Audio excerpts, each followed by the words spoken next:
and welcome to Light for Life. If you are returning to our channel, thank you.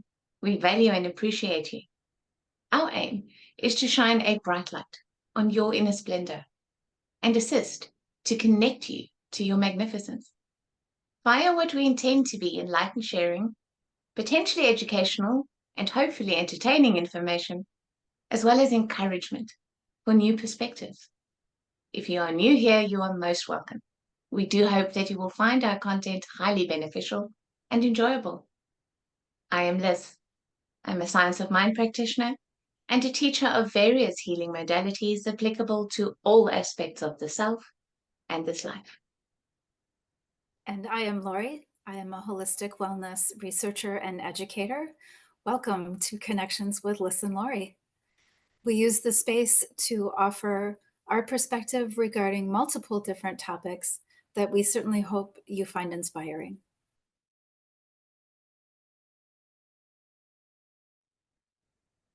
Today, Lori and I are going to be discussing the topic of exit windows.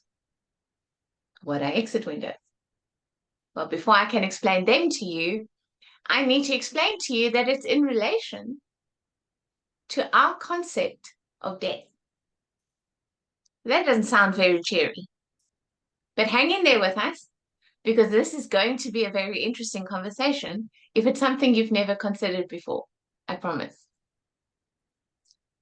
So for those of you who know my personal story, you know that death is something that I had to face toe to toe and nose to nose and defeat more than once in my life. And for those of you who didn't know my story, you at least now know that. So exit windows are one of the reasons why it is possible to go toe to toe with death and stand nose to nose and say no and be victorious. Because this idea that we have, that quote, when it's your time, is a complete illusion that's based on absolutely nothing because, like we all know, time isn't real. It doesn't exist. So how can it be your time if there is no time?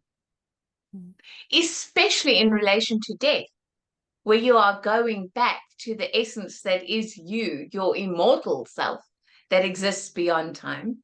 How can there be a time at which you have to do that?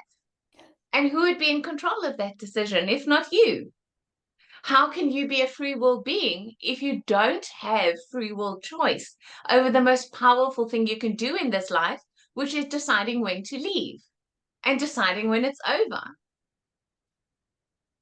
So, just as when we are coming into incarnation, we choose all the major themes and patterns of our lives.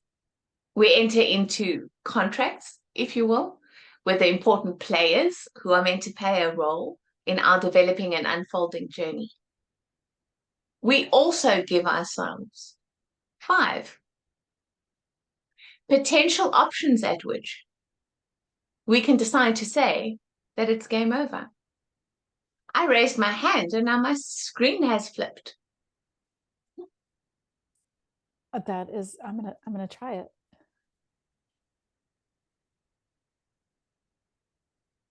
Okay, well, it looks like, there we go, we're back. That was interesting. Exit windows, flipping our windows around, Lori. My thoughts exactly. The energy is powerful. So what I was busy saying, and I won't raise my hand again, what I was busy saying was that we give ourselves 5 potential exit points in the course of our lives based on how our ego's free will choices have ended up actually playing out. If in our lives, our timelines have gotten so far off track with what our soul or our higher self or our entire energy complex wanted this life to be about, we give ourselves an opportunity to leave and start the game over and come back again. Now, these windows are not necessarily evenly dispersed over the course of our lives. 3 of them could be before we're at the age of 10. Mm. And then there isn't another one until we're 65. And the last one when we're 97. Or there could be one that pops up every 25 years. There is no fixed rule. But because of how sacred geometry and energy portals and channels of potential change take place in the quantum field, there are at least 5 of these opportunities. So when we are confronted with a potential exit window, which could be in the form of an accident, could be in the form of a very serious and terminal illness, when we are confronted with one of those, if we are truly on the timeline that is in line for our lives in this life, then there's nothing that can take us out.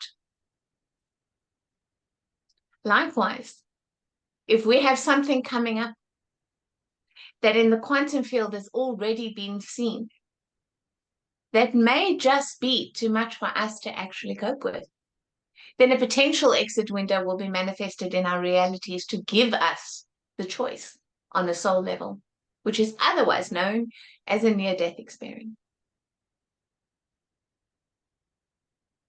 So before I hand over to you, Laurie, for your thoughts on this, what I just want to share in this regard is that people understand that there is not one event, day, time, place, or person who is holding your potential and future death and control over that event over you.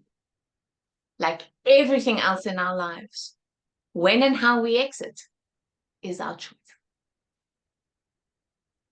Regardless of what our doctor might want to say, it is not a concrete, set in stone determination that a provider could even remotely think of saying, you have this diagnosis and now you have 3 months. That I would encourage anybody to reject that, because like you said, it is not for a doctor to say how long you have to live. It's a guideline, and they can see in Mhm. terms of disease progression Mhm. and what all their years of studying have shown them. They can see that sort of a timeline. Yes. But what they can't see is what your choice about your diagnosis is going to actually be. Yeah. So I think there's value in being given a time frame so that you can determine, again, from free choice, what you are or are not going to do within that time frame that you have. Because treatment options, if you have 3 years, are very different from treatment options if you have 3 months. Right. So it has its value in that regard. But to accept it as this final statement, like from on high, from an authority figure speaking over and into your life, absolutely not. No. Right. They are working within the boundaries and parameters of what they have learned, and they're giving you a very educated opinion on what they have seen based on other situations. But as unique and individual as we all are, it is not carved in concrete.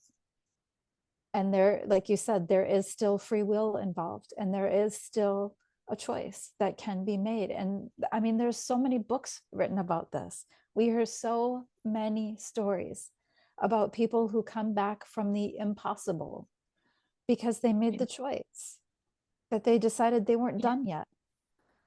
There's a woman, I can't pronounce her name correctly. I believe her name is Anita Moorjani. She did die of cancer and said, I'm not done yet. So she came back, and she's here, and she's written a book, and she's doing all kinds of teachings. There is some choice involved for many people. And I think for the majority of the population, we don't talk about this enough, that there's a choice, that our free will doesn't go out the window just because we might get a diagnosis, or we might have a horrible accident that many people are left with permanent, possibly permanent mobility issues. Even those have been reversed. So I would always encourage people to remember that we are our true essence. There is some choice involved. There are decisions that we can make. And there is no judgment on those decisions that any of us make. If we choose that exit, no judgment. If we choose that we're not done, no judgment. It's just a conversation, I think, that needs to be talked about a whole lot more when it does come to death. And I've been to so many funerals I can't even count anymore. And I have been at the bedside of people who are in the process of transitioning over. And what fascinates me most about those very few opportunities that I have had is how they will wait, even though you don't even think they're alive anymore. They will wait until that last loved one gets there for that final conversation before they let go. And it is so utterly beautiful that they waited, that they don't even seem conscious anymore, but they knew that that loved one was there now, and they could say words without saying words, and they could have that conversation that isn't even verbal, but that love is there, and now they can go. And it's utterly beautiful to witness the process. Like in the case of my mom, from the time that she was put into hospice, which is usually, in this country at least, only a 2 or 3 day stay normally. Before death, they don't take people for palliative care for very long. Okay. And my mum was a record-setting case because she was there for 3.5 weeks. Okay. And she wasn't getting better, but she was hanging on with every fiber of her being because she really did not want to die. She really didn't. She had a system of faith, unfortunately, that externalized all of her power. Oh. So eventually, I think she had to surrender. She was in a horrific physical state. She really was. She suffered terribly. Yeah. And eventually she had to surrender to that, I think. But we had been visiting her all day, every day for those 3.5 weeks. And then literally the night before she died was a freezing cold winter evening. And we were all sick from going out in the evenings to go and visit her. And as crazy as it is, we didn't want to go into her sick room with all of our germs. Yeah. And so we decided it's best to just stay home and get better.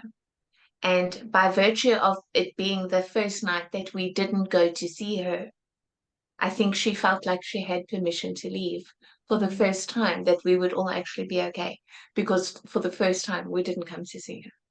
Wow. So yes, the personality doesn't lose its impact and its influence over one of the most important transitions of our lives, which is that of actually departing this earth and leaving this incarnation.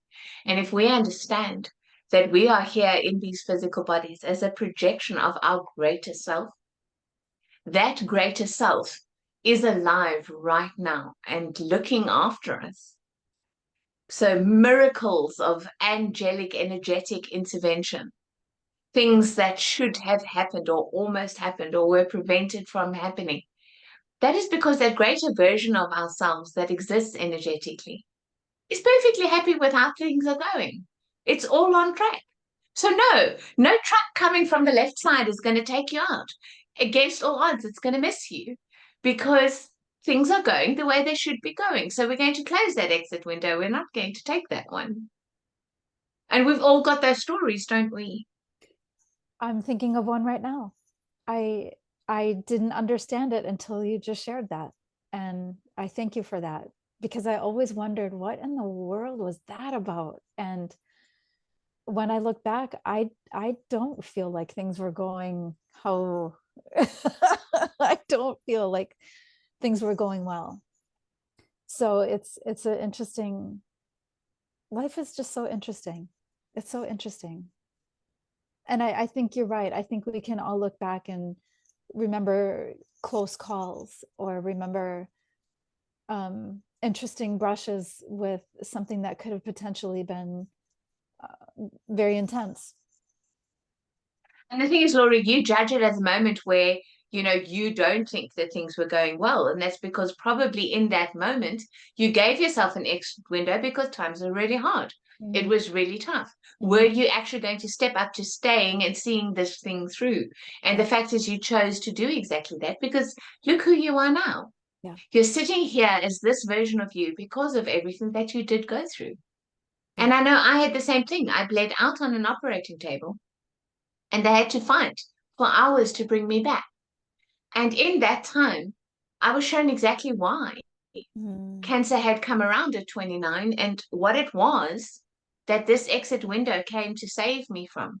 I was shown exactly what my soul did not want to experience. Wow. And I came back minus the memory of what I was shown, Right. but I came back with the memory of the fact that I was shown. Yes. And I saw it all and I chose to come back. I was Yeah. like, no, I am not done living. And Yeah. I knew in that experience that what I was going to have to face was going to be, to say extremely Intense. hard, is Yeah. to do it a disservice. Yeah. I know exactly why terminal cancer visited at 29. I know what my soul did not want to experience.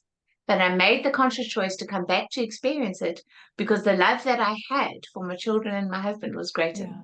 Yeah. was greater than that. And so that's why I will stand on this hill and wave my flag about it and foghorn about it for as long as I'm here. Absolutely everything is a choice. Absolutely everything. And who better to speak of it than you? I mean, I know that a lot of people watching this might not understand your full story, but it is quite a story. It is very interesting. It's had some twists and some turns. And the fact that you had an actual death experience and chose to come back is quite a 3. testament. 3. Yeah, the bleed out was just the first one. Yeah, the bleed out was the first one. Okay. So 3 times you said, it's okay, I'm not done. Yeah. I'm going back. I'm going back for more. I'm doing it. Yeah. Well, I'm Yeah. profoundly grateful because if you did not make that choice, I wouldn't know you. And you have brought so much to my life, I can't even explain. You have such a way of Oh, explaining sweetie. things that, it's interesting how our relationship has evolved because you have this way of explaining thoughts that I have bumping around really unorganized and chaotic in my brain. And when you explain them, I'm like, yes, thank you. Thank you for coming back. Thank you. It's a gift and it's a blessing. Absolutely a gift. What a tremendous gift that we have to say, you know what, God, thank you for that insight or spirit or universe or whatever. Thank you for this knowledge. I'm going to go back. Life is incredible. Life is so beautiful. And it's one of the things that make me most sad is when people don't want to be in their body and they don't want to be on this magnificent planet because of things that aren't true, because of a focus on all the ugliness of the man-made world to Mm. such an extent that we cannot see the beauty of the planet itself. We cannot feel at home in our bodies. Is there anything more spectacular than loving this vehicle that we get to experience this life in while being connected to the stars? But why would we want to wish ourselves away from here? Wish ourselves away from everything we get to see and smell and taste and touch and experience. All this incredible beauty we're surrounded with. I adore this planet. When people talk about wanting to go to Mars, I'm like, leave me here. I'll stay here by myself. It's fine. You guys can go to Mars. I want to go to Mars. I love it here. Life is absolutely beautiful. Beautiful. I admit I can relate to people not enjoying their human experience. I can really relate. I've been there. I've absolutely been there. I did not see life as a gift for many, many years. I wanted to leave so badly. I remember pounding on my dashboard, just beam me up, Scotty. I know you can do it. Just beam me up. And there I sat in my vehicle, almost as if my guides were laughing at me, saying, you silly girl, you're not done. Yeah. And I mean, that's why I say it's tragic and it's sad, Laurie, because how can your life get any better if you're not grounding and embodying the energy that will enable it to? Yeah. Everything that you want is manifesting on the star you want to go to instead of here. Yes, that's exactly right. Yeah. Yep. So, just take a really, really deep breath and remember what an incredible miracle every moment of this life is. And when that final exit window, number 5, comes around, you'll know. And then you will be at peace because Mhm. you'll be done. Yeah. You'll actually be done. It won't be a desperate flight away. It'll be that final breath of peace that feels so right. Beautiful. I can't help but think of my mother, who is soon to be 86, and she's had a few practice runs, and she is not ready. But I agree with you, in that one final moment when there's nothing but peace, it's an effortless transition outside of the body. Yeah. Yeah. And I don't think we can talk about a topic as sadly controversial as death Mhm. without mentioning that so many people find themselves in such a dark place where potentially unaliving themselves is an ideology or a thought process. Yeah. And to those people, I want to say, you are not alone. Mhm. No matter what is happening, someone cares. I promise. Reach out to me. Reach out to Laurie. Reach out to someone, anyone who can bring you back to the magic that you are and all the beauty and the potential that this life is. No matter how dark or desperate or awful or terrible this moment feels, we send you love and it can change. Hold on to hope. Hold on to hope if that's all you have. And reach out. Reach out, please. Absolutely. Thank you for connecting with Light for Life. If you appreciate reminders, please go ahead and subscribe to the channel so you can receive those notifications. If you would like to work with one of us, you can find our contact information in the About section of this channel. Yes, thank you for connecting with Light for Life. Please share your insights, your questions, and your comments with us in the comment section below. We value your feedback. And we really hope that we will see you for our next episode. We upload one every Thursday. Until then, bye-bye and be joyful. Until we connect again, we send you love and light.